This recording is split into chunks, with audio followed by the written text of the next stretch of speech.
खरं तर आपण ज्या दिवशी नोकरीमध्ये रुजू होतो त्याच दिवशी आपली रिटायरमेंटची तारीख ही निश्चित झालेली असते।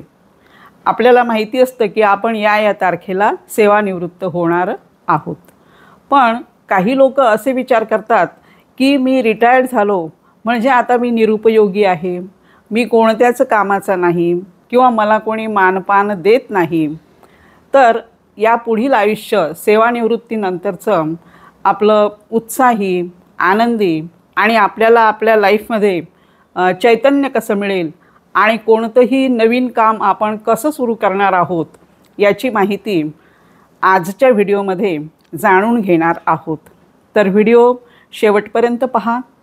आवडल्यास सबस्क्राईब करा, लाईक करा, शेअर करा, कॉमेंट करा। चला मग व्हिडिओला सुरुवात करूया। नमस्कार, मी प्राध्यापक पद्मजा पुनसे निंगोट आपले मनपूर्वक स्वागत करते।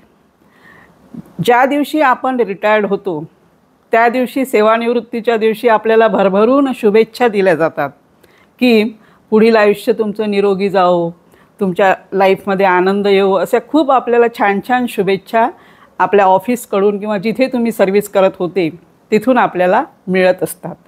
आणि मग घरी आल्यानंतर काय होते की आपल्याला सुद्धा रिलॅक्स वाटायला लागतं की इतके दिवस सकाळी उठण्याची घाई, धावपळ, धकाधकीचं जीवन, मग रिटायर झाल्याच्या नंतर आपल्याला थोडं रिलॅक्स वाटल्यानंतर आपलं रुटीन हे चेंज होते। मग आपलं रुटीन काय होतं की थोडंसं सावकाश उठणे, त्यानंतर थोडं फिरणे किंवा एक्सरसाइज करणे, नंतर चहा पिणे, नंतर मग नाश्ता, पेपर वाचणे, मोबाईल पाहणे, टी व्ही पाहणे, दुपारचं जेवण, नंतर पुन्हा थोडीशी झोपेची डुलकी काढायची, पुन्हा मग टी व्ही, मोबाईल, थोडं फिरायचं, टहलायचं आणि मग पुन्हा रात्रीचं जेवण। तर असं आपलं आणि नंतर झोप, तर असं आपलं एक रुटीन होऊन जाते। पण आपल्याला 4-6 महिने हे चांगलं वाटतं, मग शेवटी आपल्याला हे बोर होतं की आपल्यामध्ये आळस निर्माण होतो आणि मग कधीकधी आपल्यामध्ये ही भावना निर्माण होते की आता आपल्याला कोणी जास्त फोन करत नाही, कोणी बोलवत नाही, कोणी बोलायलाही येत नाही, भेटायला येणारे कमी झालेले आहेत, विचारणारे कमी झालेले आहेत। तर अशी भावना आपल्या मनामध्ये येते। तर मग आपल्याला सेवानिवृत्तीनंतरचं आपलं लाईफ जर आपल्याला उत्साही, आनंदी करायचं असेल तर त्यासाठी काही टिप्स आहेत।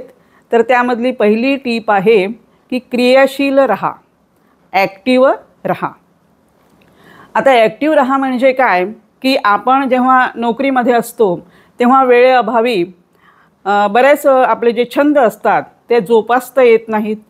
मग आपण आता यामध्ये तुम्हाला गार्डनिंगची आवड असेल, तुम्हाला म्युझिक ऐकण्याची आवड आहे किंवा गाणं म्हणणं आवडतं, किंवा तुम्हाला योगा करायला आवडतं, काही रेसिपीजमध्ये तुम्हाला इम्प्रूव्ह करायचं आहे, तुम्हाला स्वयंपाकामध्ये काही इम्प्रूव्ह करायचं आहे, काही भजन म्हणायला आवडतं, कुणाला रांगोळी काढायला आवडतं।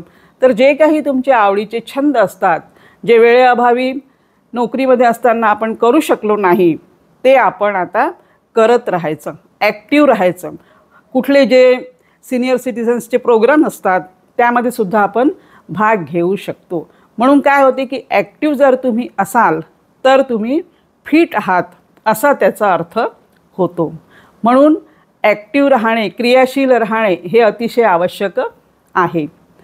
दुसरा पॉईंट हा आहे की ट्रॅव्हलिंग करा। आता ट्रॅव्हलिंग करा म्हणजे तुमच्या डोक्यात हा प्रश्न आला असेल की काय हो मॅडम, 60च्या नंतर किंवा 65 नंतर किती ट्रॅव्हलिंग करणार आपण? पण फार लांब नाही तर 100 किलोमीटर किंवा 200 किलोमीटर तुम्ही असं छोटं ट्रॅव्हलिंग, जिथे तुम्हाला तीर्थस्थानाला जायचं आहे, देवदर्शन करायचं आहे किंवा कुठलं डेस्टिनेशन असेल, गार्डनिंग आहे, तिथे तुम्ही जाऊ शकता। तुमची प्रकृती चांगली आहे तर तुम्ही महिन्यातून 2-3 दिवस ट्रॅव्हल कराच।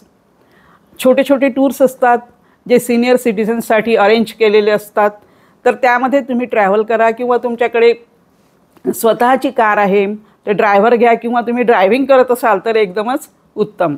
तर तुम्ही महिन्यातून 1-2 दिवस किंवा 3 दिवस ट्रॅव्हलिंग करा। त्याने काय होतं की आपण जेव्हा कुठेतरी पर्यटनाला जाणार तर तिथे गेल्यानंतर आपण फोटो काढतो, व्हिडिओ काढतो, तिथल्या लोकांचं राहणीमान, त्यांचं खानपान, तिथलं वातावरण हे आपल्याला आवडतं आणि एक असं आपल्याला म्हणजे चेंज होतो आपल्या लाईफमध्ये. आणि मग घरी आल्यानंतर आपण काय करतो की ते फोटो बघतो, व्हिडिओ बघतो. तिथल्या ज्या सुखद आठवणी असतात त्या आठवणींनी आपलं मन हे आणखी सुखद होतं, आपल्या मनामध्ये उत्साह येतो. आणि मला सांगा की जीवन म्हणजे काय असतं हो? जीवन म्हणजे शेवटी आठवणींचा मेळावाच आहे ना.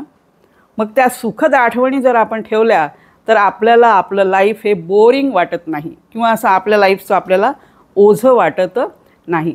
म्हणून पर्यटन हे तुम्ही कराच. तुमचं जवळपासचं करा किंवा तुमच्याकडनं होत असेल तर लांबचं करा. आणि महिन्यातून तुम्ही 3 दिवस करणार किंवा वर्षातून 7-8 वेळा तुम्ही पर्यटन केलं तरीही चालेल. त्यानंतर तिसरा पॉईंट हा आहे की शिकत राहा, म्हणजे लर्निंग बंद करू नका. आता काय वाटते आपल्याला की आता मी रिटायर झालेले आहे, मी आता म्हातारपणाकडे झुकत आहे, माझी साठी ओलांडलेली आहे. तर स्वतःला असं ओल्ड समजू नका. म्हणजे जरी तुम्ही शरीराने ओल्ड झाले तरी तुम्ही मनाने ओल्ड झालेले आहात का? नाही ना. मग ओल्ड समजायचं नाही. आणि असं तर मुळीच नाही समजायचं की मी ओल्ड आहे म्हणजेच मी बोल्ड होणार आहे आणि बोल्ड झाल्यानंतर बॅक टू पॅव्हेलियन जाणार असं मुळीच समजू नका. कारण काय की ओल्ड होणे म्हणजे बोल्ड होणे नसते. आणि आपण आता शिकत राहायचं.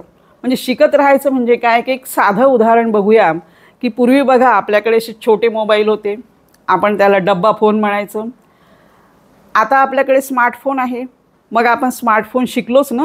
त्यामधले आपण सगळे फंक्शन्स जे आहे ते बरेच फंक्शन्स आपण शिकलो. कोणाकडूनही शिकलो असेल, तुमच्या घरच्या लोकांकडून, नातवंडांकडून, तुमच्या कलिगकडून, मित्रांकडून, कोणाकडूनही तुम्ही शिकले असाल. पण तुम्ही आता ते शिकलेले आहात. तुम्हाला अँड्रॉईड फोन, आयफोन सगळं हँडल करता येते. तर असं शिकत राहायचं. बघा एक असं उदाहरण मी सांगते की KFCचं तुम्ही नाव ऐकलं असेल. तर ती जी व्यक्ती आहे त्याचं म्हणजे केंटली फ्राईड चिकन असं त्याचं हे आहे KFC. तर त्या व्यक्तींनी रिटायरमेंटच्या नंतर म्हणजे 62 वर्षाच्या नंतर हा व्यवसाय सुरू केला आणि तो व्यवसाय आता संपूर्ण जगामध्ये म्हणजे प्रसिद्ध आहे. संपूर्ण जगामध्ये त्यांच्या व्यवसायाचं नेटवर्क आहे.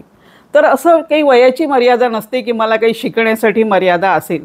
शिकत राहायचं आणि कोणाकडूनही आपण शिकत राहतो. आणि रिटायर झाल्याच्या नंतर जास्त आपण हे जे टेक्नॉलॉजी आहे ही आपल्या नातवंडांकडून जास्त प्रमाणात आपण शिकू शकतो. म्हणून शिकत राहायचं. त्यानंतरचा पॉईंट हा आहे की समाजासोबत राहा.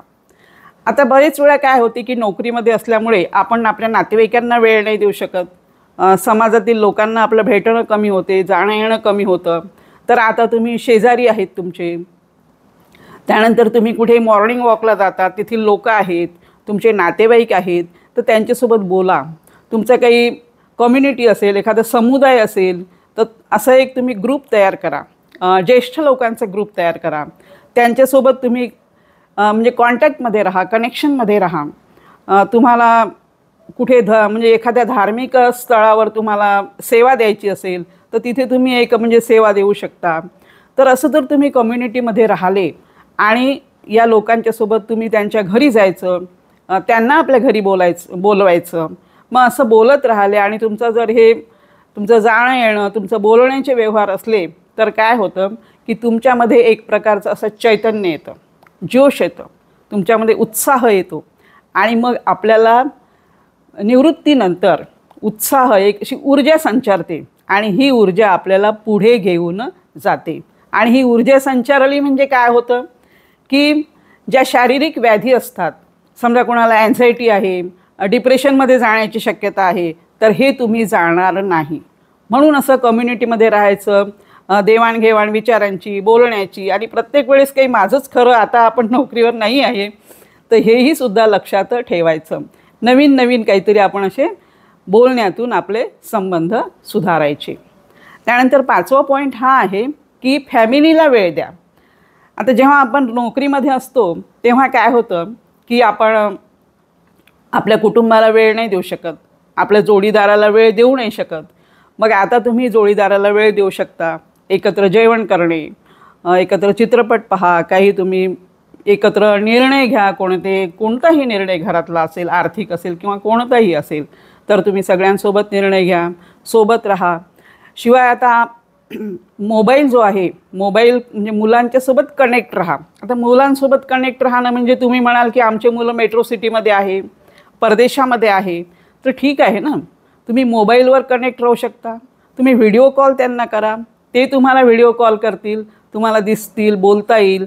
म्हणजे अशा प्रकारे तुम्ही कनेक्ट राहू शकता. जोडीदाराला वेळ द्या, जोडीदाराला छोटे मोठे कामामध्ये मदत करा, त्याच्या ज्या इच्छा राहिल्या असेल त्या तुम्ही पूर्ण करू शकता. तर असं तुम्ही फॅमिलीसोबत जर कनेक्ट राहिले, तेही खूप आवश्यक असतं, कारण फॅमिली ही सर्वात महत्त्वाची असते. म्हणून आपल्याला कुटुंबाला आपण सेवानिवृत्तीच्या नंतर वेळ देऊ शकतो. दुर्दैवाने कुणाला जोडीदार नसेल तर मुलं बाळं असतात, नातवंड असतात, तर त्यांच्यासोबत तुम्ही तुमच्या त्या फॅमिलीसोबत तुम्ही कनेक्ट राहा. तुमचे जवळचे जे नातेवाईक आहे त्यांच्यासोबत तुम्ही कनेक्ट राहा. आणि त्यामुळे काय होतं की तुमचं लाईफ हे वाढतं, म्हणजे लाईफमध्ये आपल्याला असं उत्साह, आनंद येत राहतो. तर आपण जर ह्या 5 टिप्स फॉलो केल्या तर निश्चितच आपल्या लाईफमध्ये रिटायरमेंट नंतरच्या लाईफमध्ये जोश येणार आहे, चैतन्य येतं आणि उत्साह आणि आनंदसुद्धा येतो. तर असेच हसत राहा, आनंदी राहा. पुन्हा भेटूया माहितीपूर्ण व्हिडिओसोबत.